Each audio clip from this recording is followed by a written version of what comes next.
Iran's defense minister said Sunday his country will continue its support of the Syrian government to ensure improved security in the region, adding that the nature of the two countries' cooperation won't be decided by a third party.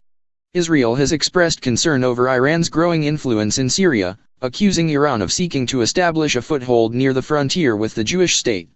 The United States has been pressing for Iran to withdraw its fighters from Syria. In recent meetings between U.S. and Russian officials, President Donald Trump's national security advisor John Bolton said he and Russian officials are discussing ways to do that, without providing details, calling it a U.S. priority. Iran says its presence in Syria is at the invitation of the Syrian government. No third party can affect the presence of Iranian advisors in Syria, Iran's defense minister Amir Hatami told reporters in Damascus. His comments came at the start of a two-day visit to Syria, where he met with the Syrian President Bashar al-Assad and other senior officials. The high-level military delegation headed by Hatami is expected to boost cooperation between the two countries, and Iranian media reported the two are expected to sign new military and defense agreements. Iran has provided key support to Assad in the 7-year civil war, sending thousands of military advisors and allied militiamen to bolster his forces. Hatami said he hopes Iran can play a productive role in Syria's reconstruction, according to Iran's press TV.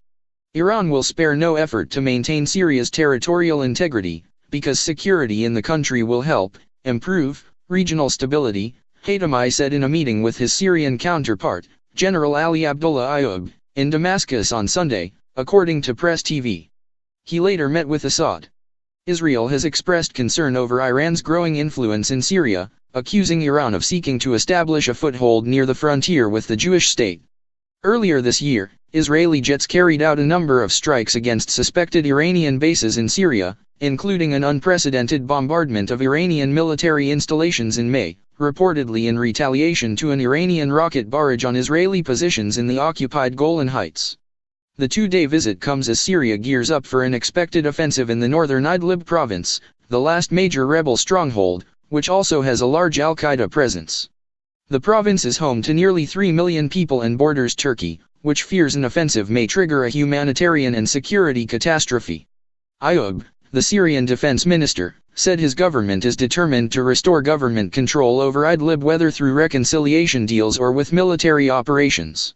A Turkish, Russian, and Iranian summit is expected in early September in Tehran to discuss Syria. Idlib was on top of the agenda during talks between Turkish Foreign Minister Mevlut Cavusoglu and his Russian counterpart Sergei Lavrov in Moscow on Friday. Turkey has sought to delay any offensive, while Russia has expressed growing impatience, accusing insurgents of targeting its forces from the province.